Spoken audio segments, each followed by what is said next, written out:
तरुणी शादी के जोड़े में कमरे के बाहर जिंदा लाश की तरह बैठी हुई थी।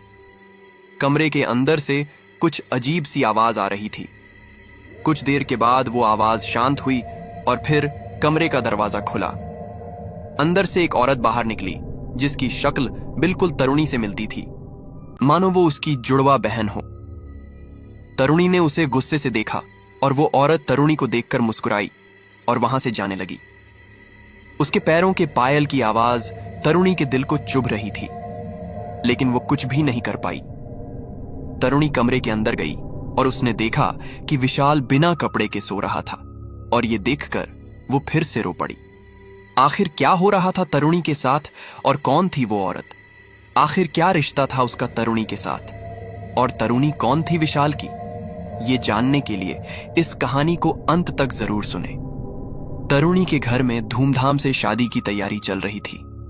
तरुणी का रिश्ता बड़े घर में तय हुआ था और उसका मंगेतर अभय बहुत बड़ा बिजनेसमैन था। दोनों की सगाई हो चुकी थी और 2 महीने में शादी थी। सब कुछ अच्छा चल रहा था। तरुणी अपने कमरे में थी। उस समय रात के 1 बज रहे थे और तरुणी के साथ कमरे में कोई और भी था। तरुणी ने उससे कहा, विशाल, मैं तुमसे प्यार करती हूं, मुझे ये शादी नहीं करनी है। तुम कुछ करते क्यों नहीं हो? विशाल ने कहा, मैं क्या कर सकता हूं?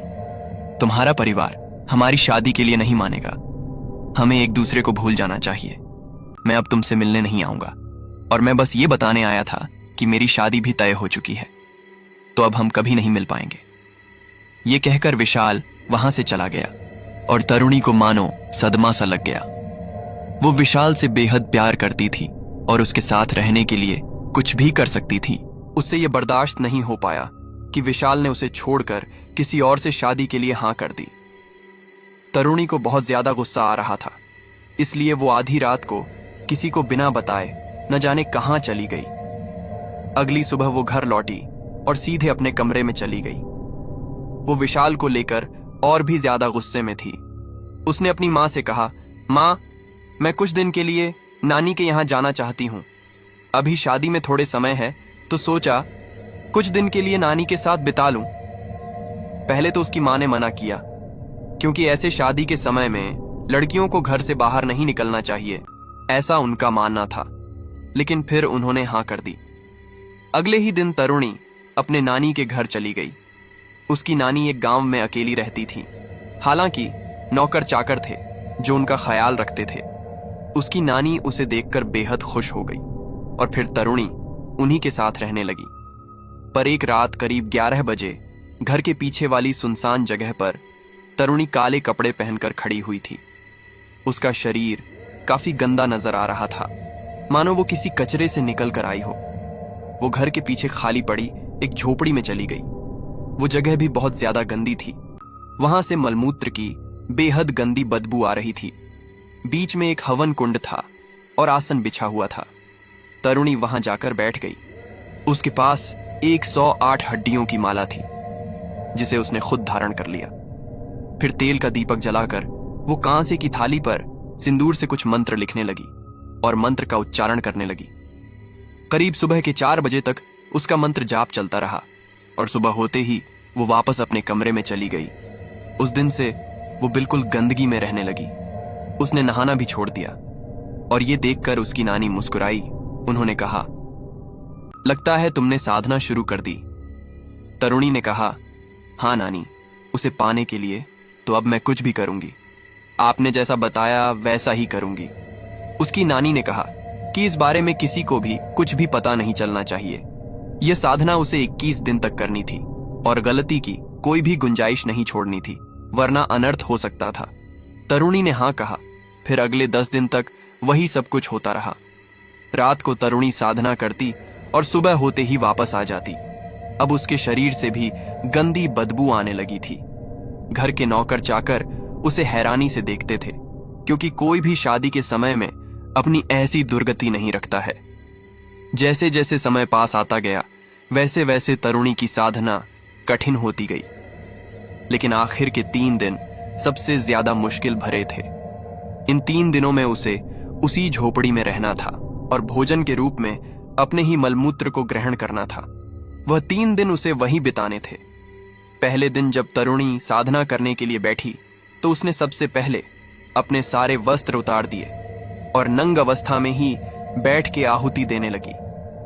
शुरू में तो सब कुछ ठीक था, लेकिन फिर उसे अजीब सी छवियां दिखाई देने लगी। फिर आवाज आई। तरुणी समझ गई कि उसकी साधना सफल होने वाली है। फिर उसे लगा जैसे उसके शरीर को कोई छू रहा हो, जिसकी वजह से उसे मंत्र जाप में थोड़ी मुश्किल होने लगी। पर उसने मंत्र जाप करना छोड़ा नहीं। फिर उसे लगा कि उसके कान में कोई कुछ बोल रहा है, मुझे सिद्ध करो, तुम्हारी सारी इच्छा पूरी होगी। और फिर से हंसने की आवाज आई। वो रात तो जैसे तैसे बीत गई। सुबह तरुणी उसी अवस्था में सो गई और उठकर भूख लगने पर उसने अपने ही मलमूत्र को ग्रहण किया। अगली रात भी वैसे ही थी। मंत्र उच्चारण करते हुए उसे अजीब अजीब सी आवाजें आ रही थीं। और फिर तीसरी रात को कुछ और भी भयानक हुआ। तरुणी मंत्र जाप कर रही थी कि तभी किसी ने उसका गला पकड़ लिया और तरुणी को मंत्र जाप करने में मुश्किल होने लगी। कोई जोर से उसका गला दबा रहा था, पर तरुणी किसी तरह मंत्र जाप कर रही थी। फिर उसके शरीर पर नाखूनों के निशान बनने लगे जो बहुत गहरे थे। उसे ऐसा भी लगा कि उसके बाल भी किसी ने खींचे हैं। जैसे तैसे करके तरुणी ने वो साधना सफल कर ली और फिर उसके सामने आई कर्ण पिशाचिनी। उसे देखकर तरुणी बिल्कुल चौंक गई, क्योंकि वो बहुत ही ज्यादा सुंदर थी। उसने कर्ण पिशाचिनी को हड्डियों की माला पहनाई और कर्ण पिशाचिनी ने कहा, तुमने मुझे खुश कर दिया। बोलो, किस रूप में पाना चाहती हो मुझे? तरुणी ने तुरंत कहा, बहन के रूप में। कर्ण पिशाचिनी ने कहा कि वह उसे बहन के रूप में प्राप्त कर लेगी, लेकिन उसे कुछ वचन देना होगा। पहला वचन कि वह किसी को भी इसके बारे में कुछ भी नहीं बताएगी। दूसरा वचन कि उसे अपने सारे सुख और दुख कर्ण पिशाचिनी के साथ बराबर बांटने होंगे। और तीसरा वचन कि वो कभी उससे छुटकारा पाने की कोशिश नहीं करेगी। तरुणी मान गई और कर्ण पिशाचिनी ने कहा कि अब वो तरुणी के हर सवाल का जवाब उसके कान में आकर दे जाएगी और उसकी हर इच्छा पूरी होगी। तरुणी खुश हो गई। फिर सुबह जाकर सबसे पहले उसने खुद को साफ किया और अपनी नानी का शुक्रिया अदा किया, क्योंकि जिस रात विशाल उसके घर से गया था, उस रात तरुणी अपनी नानी से मिलने गई थी, जो तंत्र विद्या के बारे में बहुत कुछ जानती थी। और तब उसकी नानी ने ही उसे कर्ण पिशाचिनी के बारे में बताया, जिसकी मदद से वो विशाल को पा सकती थी। इसके बाद तरुणी वापस अपने घर आ गई और उसने देखा कि सब लोग उसकी शादी की तैयारी में लगे थे, क्योंकि अब 1 महीना में ही उसकी शादी होनी थी। तरुणी चाहती थी कि किसी तरह पहले वो अभय से अपना रिश्ता तोड़वा ले, इसलिए उसने कर्ण पिशाचिनी से पूछा, क्या अभय का कोई अतीत है जिसके जरिए वो ये रिश्ता तोड़ सकती है? तब कर्ण पिशाचिनी ने बताया कि अभय चरित्रहीन लड़का है, जो हर रात किसी न किसी लड़की के साथ हम बिस्तर होता है और उसके बारे में उसके माता पिता को भी मालूम है, और वो लोग अभय को सुधारने के लिए ही उसकी शादी करवा रहे हैं। तरुणी को ये बात पता चली तो वो खुश हो गई और उसने ये बात सबसे पहले जाकर अपने पिता को बताई, और ये सब जानकर सबको बहुत बड़ा झटका लगा। तरुणी ने कहा कि ये बात उसे अभय के ही एक दोस्त से पता चली है। फिर उसके माता पिता ने अभय के माता पिता से बात की, लेकिन वह इस बात को मानने से साफ इनकार कर रहे थे।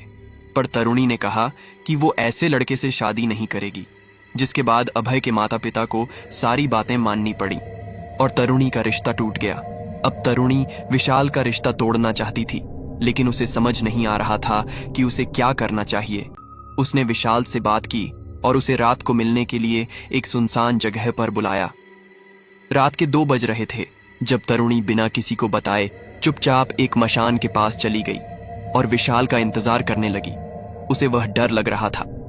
तभी पीछे से किसी ने उसके कंधे पर हाथ रखा और तरुणी पीछे मुड़ी, लेकिन सामने अभय को देखकर उसके चेहरे का रंग उड़ गया। तरुणी ने घबराते हुए पूछा कि वो क्या करने आया है, तो अभय ने उसे थप्पड़ मारा और कहा कि तरुणी ने उसकी इज्जत मिट्टी में मिला दी है और अब वो उसे अपनी पावर से नहीं छोड़ेगा। तरुणी उसकी धमकी से डरी नहीं, क्योंकि उसने कर्ण पिशाचिनी के जरिए जान लिया था कि अभय कई सारे इलीगल कामों से जुड़ा हुआ है। तरुणी ने उसे धमकी दी कि अगर उसने कुछ किया तो वो उसके सारे काले कारनामों के बारे में पुलिस को बता देगी। अभय ये जानकर डर गया कि तरुणी को उसके बारे में सब कुछ कैसे मालूम था और इसलिए उसे वहां से भागना पड़ा। तरुणी विशाल का इंतजार करते करते थक गई थी, तो उसने कर्ण पिशाचिनी से पूछा कि विशाल कहाँ है। तब कर्ण पिशाचिनी ने उसे बताया कि विशाल किसी जगह पर एक लड़की के साथ भोग विलास कर रहा है। ये जानकर तरुणी को बेहद गुस्सा आया और वो उसी जगह पर पहुंची। उसने अपनी आंखों से विशाल को एक लड़की के साथ देखा। विशाल ने जब तरुणी को वहां देखा तो उसके होश उड़ गए। तरुणी ने कहा, तुमने मुझे धोखा दिया, मैं छोड़ूंगी नहीं तुम्हें। सबके सामने तुम्हारी और तुम्हारे परिवार की इज्जत उछाल दूंगी। विशाल घबरा गया था, इसलिए उसने तरुणी से माफी मांगी, लेकिन तरुणी ने कहा, अगर बचना चाहते हो तो तुम्हें मुझसे अभी इसी वक्त शादी करनी होगी। विशाल चौंक गया। उसने तरुणी को समझाने की कोशिश की कि उसकी शादी किसी और से होने वाली है, पर तरुणी ने उसकी एक भी बात नहीं मानी। उसने विशाल से कहा कि वो उसके पुराने चक्करों के बारे में भी जानती है, और तब विशाल के भी पसीने छूट गए थे। उसे डर था कि तरुणी समाज में उसका नाम बदनाम न कर दे, इसीलिए वो उसी वक्त उससे शादी करने के लिए मान गया। फिर उस रात उसने विशाल से शादी की, और तभी उसके कान में कर्ण पिशाचिनी ने कहा, तुझे अपना सब कुछ मेरे साथ बांटना होगा, इसलिए विशाल को मुझसे भी शादी करनी होगी। तरुणी चौंक गई। उसे समझ नहीं आ रहा था कि अब वो क्या करे, लेकिन उसके पास अब कोई रास्ता भी नहीं था, इसीलिए उसने हां कर दिया। और फिर तरुणी ने विशाल को एक बार फिर से 7 फेरे के लिए मना लिया। फिर तरुणी अचानक कहीं चली गई और कुछ मिनट के बाद वापस आकर उसने फिर से विशाल से शादी की। शादी के बाद तरुणी ने कहा कि अब विशाल को उसे अपने घर लेकर जाना होगा। विशाल बहुत डरा हुआ था, क्योंकि वो नहीं जानता था कि उसके घर वाले कैसे बर्ताव करेंगे। सुबह के 6 बज चुके थे और दोनों घर पहुंचे। विशाल ने घर का दरवाजा खटखटाया और उसकी मां ने आकर दरवाजा खोला, लेकिन जैसे ही उसकी नजर तरुणी पर गई, उसके होश उड़ गए। आसपास पड़ोस वाले सब हैरानी से उन्हें देखने लगे। विशाल की मां उस पर चिल्लाई और बोली, ये क्या करके आया है, समाज में थू थू होगी हमारी। विशाल ने कहा कि वो तरुणी से प्यार करता है, लेकिन उसके घर वाले उस पर बहुत ज्यादा नाराज हुए। लेकिन आखिर में उन्हें तरुणी को अपनाना ही पड़ा, ये सोचकर कि वो एक अच्छे घर की लड़की है। दोनों ने घर वालों से माफी मांगी और फिर विशाल की बहन किरण तरुणी को कमरे में ले गई। विशाल के घर में 4 लोग रहते थे, वो, उसकी बहन और उसके माता पिता। जल्द ही रात हो गई और फिर विशाल कमरे में गया। वो खुश भी था और डरा हुआ भी, क्योंकि वो तरुणी को पसंद तो करता था, लेकिन तरुणी का गुस्सा भी वो जानता था, और क्योंकि तरुणी को उसके पिछले कारनामों के बारे में भी पता चल गया था, इसलिए वो और डरा हुआ था। विशाल अपने कमरे में गया, लेकिन वहां तरुणी नहीं थी। ये देखकर वो थोड़ा हैरान हुआ, फिर उसका इंतजार करने लगा। करीब 11 बज गए, लेकिन तरुणी नहीं आई। इससे पहले कि विशाल उसे देखने के लिए जाता, अचानक कमरे का दरवाजा खुला और तरुणी आई। विशाल ने पूछा कि वो कहां गई थी, तो उसने कहा वो छत पर गई थी। इतने में ही विशाल उसके करीब आने लगा, लेकिन तभी कर्ण पिशाचिनी ने तरुणी के कान में आवाज दी और कहा, बाहर आओ। तरुणी ने विशाल को थोड़ा धक्का दिया और कमरे के बाहर चली गई। बाहर तरुणी की तरह दिखने वाली एक औरत खड़ी थी, जो कर्ण पिशाचिनी थी। तरुणी ने उससे पूछा कि उसे क्या चाहिए, तो कर्ण पिशाचिनी मुस्कुराई और बोली, तुम्हारा आधा सुख मेरा है, तो अब तुम्हें अपने पति को भी मुझसे बांटना होगा। तुमसे पहले वो मेरे साथ संभोग करेगा। तरुणी के पैरों तले मानो जमीन खिसक गई।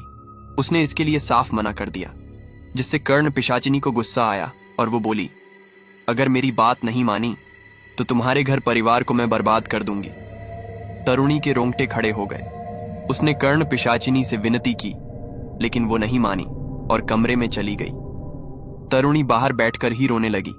अंदर कर्ण पिशाचिनी ने विशाल के साथ संभोग किया और अपने आप को संतुष्ट करने के बाद बाहर आ गई और तरुणी को देखकर मुस्कुराई। फिर वो चली गई। तरुणी कमरे में गई और उसने विशाल को सोए हुए देखा। वो रोते रोते सो गई। अगले कुछ दिन आराम से बीत गए। विशाल और तरुणी अपनी शादीशुदा जिंदगी में खुश थे, लेकिन कभी कभी कर्ण पिशाचिनी विशाल के साथ संभोग किया करती थी और तरुणी ने यह सच अपना लिया था कि अब उसे विशाल को कर्ण पिशाचिनी के साथ बांटना ही पड़ेगा। सब कुछ ठीक ही चल रहा था कि एक दिन विशाल के पिता की फैक्ट्री में आग लग गई और सब कुछ जलकर राख हो गया। उनके पास जो कुछ भी था वो सब कुछ चला गया। सिर्फ घर बचा था, लेकिन अब विशाल और उसके पिता को घर चलाने में भी दिक्कत हो रही थी। विशाल की 15,000 की नौकरी से बड़ी मुश्किल से घर चल रहा था। दिन ब दिन उनकी आर्थिक स्थिति खराब होती जा रही थी। तरुणी को भी चिंता होने लगी। उनके मायके में किसी चीज की कोई कमी नहीं थी। वो लोग बहुत अमीर थे, इसलिए उससे विशाल के साथ गुजारा नहीं हो पा रहा था। तरुणी को पैसे चाहिए थे और विशाल उसकी इच्छाएं पूरी नहीं कर पा रहा था। इसलिए तरुणी ने कर्ण पिशाचिनी से कहा कि उसे अमीर बनना है। तब कर्ण पिशाचिनी ने बताया कि विशाल के दादाजी ने अपना पुश्तैनी खजाना घर के गुप्त कमरे में छुपा रखा है। उसके बारे में विशाल और उसके पिता को भी खबर नहीं है। इतना जानने के बाद मानो तरुणी 7वें आसमान पर थी। उसने विशाल से पूछा कि क्या इस घर में कोई गुप्त कमरा है? तो विशाल ने कहा कि हाँ, घर की छत पर एक छोटी सी खिड़की जितना बड़ा दरवाजा है, जिसे देखकर लगता है कि वह छोटा सा आला होगा, लेकिन असल में वो अच्छा खासा बड़ा कमरा है, लेकिन उसे कभी खोला नहीं गया। तरुणी ने कहा कि उसे वो कमरा देखना है, तो विशाल उसे छत पर ले गया। उस समय रात के 12:30 बज रहे थे और छत पर बिल्कुल अंधेरा था। विशाल और तरुणी टॉर्च लेकर ऊपर गए और विशाल ने उस कमरे का ताला तोड़ दिया। फिर जैसे ही विशाल ने उसका दरवाजा खोला, अचानक एक बिल्ली अंदर से बाहर निकली और विशाल पर कूद गई। विशाल जोर से चिल्लाया क्योंकि वो डर गया था। फिर खुद को संभालने के बाद वो दोनों अंदर चले गए। अंदर भी बहुत अंधेरा था। कुछ अजीब सी आवाज सुनाई दे रही थी। तरुणी ने मन में पूछा कि वो खजाना कहाँ है? तो कर्ण पिशाचिनी ने बताया कि कमरे की अलमारी के पीछे एक तिजोरी है और उसी में खजाना है। तरुणी ने विशाल से उस अलमारी को हटाने के लिए कहा। विशाल ने इसकी वजह पूछी, लेकिन तरुणी ने नहीं बताया। विशाल ने अलमारी हटाई और देखा कि पीछे एक तिजोरी है। तरुणी ने वो तिजोरी खोली और अंदर एक संदूक पाया। उसने वो संदूक निकाली और उसे खोला तो उसमें सोने के जेवर और कुछ कीमती चीजें थीं। विशाल उसे देखकर चौंक गया और पूछा कि तरुणी को इसके बारे में कैसे पता चला। तरुणी ने बहाना बनाकर कह दिया कि उसने अपने सपने में देखा था। दोनों उस खजाने को लेकर अपने कमरे में आ गए और विशाल ने कहा कि इस खजाने से वो फिर से नया काम शुरू कर सकते हैं, लेकिन तरुणी ने कहा कि ये खजाना वो अपने पास ही रखेगी और उससे मौज करेगी। लेकिन विशाल ने उससे वो खजाना ले लिया और कहा कि नया काम शुरू होने के बाद उनके पास फिर से पैसे आ जाएंगे और फिर तरुणी जो चाहे वो कर सकती है। तरुणी मान गई। फिर अगले दिन विशाल ने अपने पिता को पुश्तैनी खजाने के बारे में बताया और उसके पिता भी चौंक गए। विशाल ने कहा कि अब वो उस खजाने को बेचकर नया कारोबार करेंगे, लेकिन उसके पिता इस बात के खिलाफ थे क्योंकि ये उनका पुश्तैनी खजाना था। उन्होंने ऐसा करने से साफ मना कर दिया। विशाल और तरुणी को दोनों को गुस्सा आया, लेकिन वो कुछ भी नहीं कर पाए। लेकिन रात को कुछ ऐसा हुआ जिससे सबकी जिंदगी ऊपर नीचे हो गई। विशाल के पिता अपने कमरे में सो रहे थे, तभी उन्हें कुछ अजीब सी आवाज सुनाई दी। वो उठे और उन्होंने अपना चश्मा पहना। फिर वो कमरे से बाहर निकले और तभी उन्हें घुंघरू की आवाज सुनाई दी। वो आवाज छत की तरफ से ही आ रही थी। उन्होंने पहले सोचा कि तरुणी होगी, लेकिन फिर एक बार तसल्ली के लिए वो छत की ओर जाने लगे। छत के दरवाजे के पास पहुंचते ही वो आवाज आनी बंद हो गई, पर उन्हें घर के हाल में एक लाल रंग के जोड़े में एक औरत दिखाई दी। देखने में वो तरुणी जैसी लग रही थी। विशाल के पिता ने उसे आवाज दी, लेकिन उसने कोई जवाब नहीं दिया, तो वो नीचे आने लगे। फिर वो औरत बाहर की तरफ जाने लगी थी। विशाल के पिता उसे बार बार आवाज दे रहे थे, लेकिन वो बस चलती ही जा रही थी। चलते चलते वो मसान के पास आ गए और तब वो औरत पीछे मुड़ी। विशाल के पिता ने देखा कि शक्ल तो उसकी तरुणी जैसी ही थी, लेकिन उसकी आंखें बिल्कुल सफेद थीं। विशाल के पिता के रोंगटे खड़े हो गए और वो वहां से भागने ही वाले थे कि अचानक उन्होंने फिर से तरुणी को अपने सामने पाया। डर के मारे वो कांपने लगे थे। उन्होंने कहा, कौन हो तुम? मुझे जाने दो। तरुणी हंसने लगी। वह सुनकर तो विशाल के पिता की रूह कांप गई और वो दूसरी तरफ से भागने लगे। भागते भागते वो मदद के लिए पुकार रहे थे, लेकिन मदद करने वाला वहां कोई नहीं था। फिर वो एक तालाब के पास पहुंचे और तालाब के किनारे दीवार बनी हुई थी। जहां छुपने के लिए सकरी जगह थी, वो वहीं जा छुपे। पानी की परछाई में उन्हें तरुणी नजर आ रही थी और डर के मारे उनकी हालत खराब हो रही थी। फिर अचानक तरुणी दूसरी ओर जाने लगी और ये देखकर विशाल के पिता वहां से निकले, लेकिन इससे पहले वो भाग पाते, अचानक किसी ने उन्हें पानी में धक्का दिया। उन्हें तैरना आता था तो वो तुरंत पानी की सतह पर आ गए, पर उसी वक्त तरुणी ने उनका सर पकड़कर पानी में वापस डाल दिया और अंदर ही अंदर वो तड़पने लगे। बहुत ज्यादा मेहनत करने के बाद भी वो खुद को छोड़ा नहीं पाए और पानी के अंदर ही उन्होंने दम तोड़ दिया। फिर अगले दिन जब घर में किसी को विशाल के पिता नहीं दिखे तो सब लोग उन्हें ढूंढने लगे और उनकी लाश तालाब में तैरती हुई दिखाई दी। घर में मातम छा गया था। विशाल की मां पागल सी हो गई थी और विशाल भी सदमे में चला गया था, पर तरुणी के चेहरे पर मुस्कान थी। पिता का अंतिम संस्कार करने के बाद और 13वीं के बाद विशाल ने पुश्तैनी खजाने को बेचकर कारोबार शुरू करने की सोची, क्योंकि अब घर चलाना मुश्किल हो गया था। उसने एक कपड़े की फैक्ट्री शुरू कर दी और देखते ही देखते बहुत ही कम समय में उसका काम चलने लग गया। 1 साल ऐसे ही बीत गए। विशाल के घर में किसी चीज की कोई कमी नहीं थी। तरुणी और कर्ण पिशाचिनी विशाल के साथ खुद को संतुष्ट करते रहते थे। सब कुछ ठीक ही चल रहा था, लेकिन फिर कुछ ऐसा हुआ जिसने तरुणी की जिंदगी बदल कर रख दी। उसे पता चल गया कि वो गर्भवती है। ये बात जानकर विशाल और उसकी मां बेहद खुश हुए, लेकिन तरुणी के मन में ये डर बैठ गया कि कहीं कर्ण पिशाचिनी उसे भी ना बांट ले, और उसका डर बिल्कुल सही साबित हुआ। कर्ण पिशाचिनी ने तरुणी से कहा, तुम्हारी हर एक चीज पर पहला अधिकार मेरा है, तो तुम्हारा पहला बच्चा भी मेरा हुआ और इसलिए मैं उसे अपने साथ ले जाऊंगी। तरुणी की दुनिया ही पलट गई। वो अपने पति को बांट सकती थी, लेकिन अपना बच्चा नहीं दे सकती थी। इसलिए उसने कर्ण पिशाचिनी से कहा कि वो बच्चे के बदले कुछ और ले लें। कर्ण पिशाचिनी ने कहा, ठीक है, अगर बच्चा नहीं देना तो फिर तुम्हें मुझे अपना पति देना होगा। तरुणी की रूह कांप गई। अब उसे अपने पति और बच्चे के बीच किसी एक को चुनना था, लेकिन वो दोनों में से किसी को भी खोना नहीं चाहती थी। उसने कहा कि उसे सोचने के लिए समय चाहिए। तो कर्ण पिशाचिनी कुछ वक्त के लिए वहां से चली गई। फिर रात को तरुणी किसी को भी बिना बताए अपनी नानी के गांव चली गई, ताकि उनसे कर्ण पिशाचिनी से छुटकारा पाने का तरीका जान सके, क्योंकि वैसे भी अब उसे कर्ण पिशाचिनी की जरूरत नहीं थी। उसकी नानी इतनी रात को उसे देखकर हैरान हो गई। तरुणी ने उन्हें अपनी सारी परेशानी बताई और उसकी नानी के चेहरे का रंग उड़ गया। उन्होंने कहा, तू पागल हो गई है क्या? अब उससे छुटकारा पाना बेहद मुश्किल है।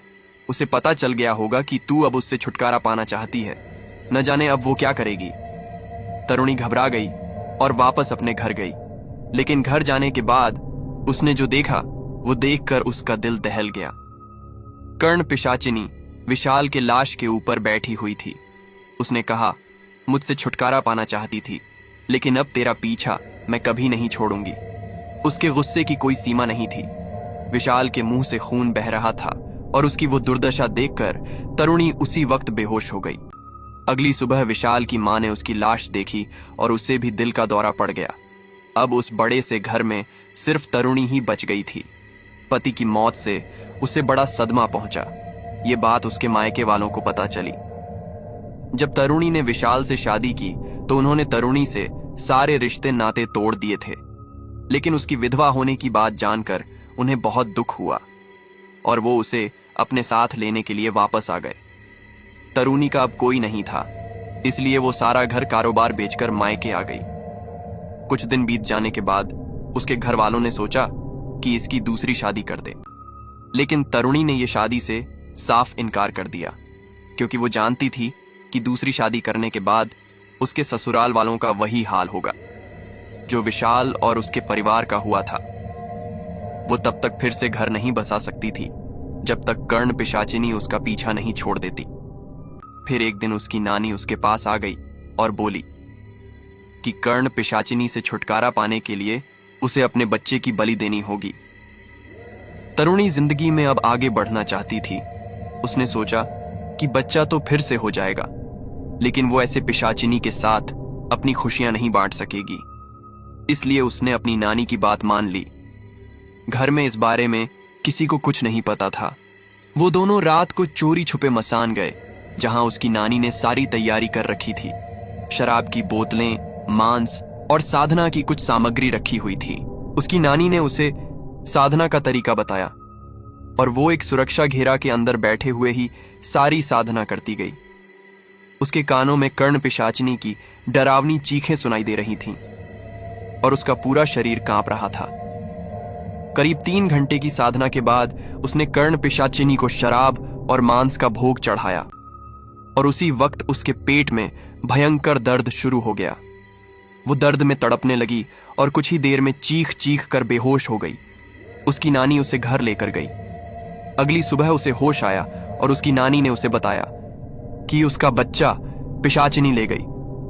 तरुणी को दुख तो हुआ, लेकिन उसने ये जान लिया कि किसी भी चीज को पाने के लिए ऐसा मार्ग अपनाना तबाही की ओर ही ले जाता है। पिशाचिनी से छुटकारा पाने के बाद उसने दोबारा घर बसाया और शांति से जीवन जीने लगे। तो दोस्तों, ये कहानी यहीं पर समाप्त होती है और मैं आशा करता हूं कि आपको ये कहानी पसंद आई होगी। और अगर कहानी पसंद आई हो तो वीडियो को लाइक और चैनल को सब्सक्राइब जरूर करें।